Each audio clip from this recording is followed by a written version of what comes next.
మంచి skin tone, కోటేరు లాంటి ముక్కు, అందగత్తెనే. ఈ మాత్రం అన్నా అందం ఉంది కాబట్టే అదేనండి అనిల్ రావుపూడి గారు లేరు, అదే మొన్న సంక్రాంతికి సినిమా వస్తుందని తీశాడు. ఆయన సినిమా తీసే ముందు నాకు ఫోన్ చేశారు. ఫోన్ చేసి, ఏమండి మేము సంక్రాంతికి వస్తుందని సినిమా తీస్తున్నామండి, ఆ సినిమాలో 2 హీరోయిన్లు పెడుతున్నాము, అందులో ఒక స్థానంలో మీరు చేస్తారా అని అడిగారు. అడిగారులే కానీ కాకపోతే మనం చేయటానికి మనక అంత సినిమాలు అయ్యి గట్రా అంటే మనకి చేత కాదు కదా. అక్కడికి వెళ్ళి ఆడ ఇబ్బంది పడతాం, అక్కడ ఈ వాతావరణానికి అక్కడ ఈ తిండికి ఇబ్బంది పడిపోతామని నేను చెయ్యలేండి, నాకు వద్దులేండి అని చాలా సులువుగా తిరస్కరించారనమాట.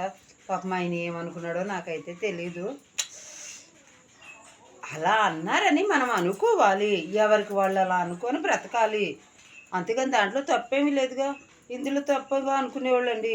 అదేనండి ఆ పెద్ద ఆయన పేరు ఏం పేరు నాకు తెలీదు, పివి నరసింహారావు శంకరదాయ శర్మనం. నాకు చదువు లేదు కదండి, ఆయన పేరు రాదు. ఆయన మాట అన్నాడు, మీకు గుర్తుందా, కలలు కానండి నిజం చేసుకోండి అన్నాడు. నేను ఇలా కల కన్నానండి. ఏం కల అంటే అదేనండి సంక్రాంతి వస్తున్న సినిమాలో అనిల్ రావుపూడి గారు నన్ను అడిగినట్టు ఆ సినిమాలో నేను వద్దన్నట్టు కల కన్నా అనమాట. దీంట్లో తప్పేమీ లేదు కదండి, చదువు లేదు కదండి, ఏవో కలలు కంటున్నా. ఆ పెద్ద ఆయన కలమన్నాడని కన్నానండి, మీరు తప్పుగా ఊహించుకోమాకండి.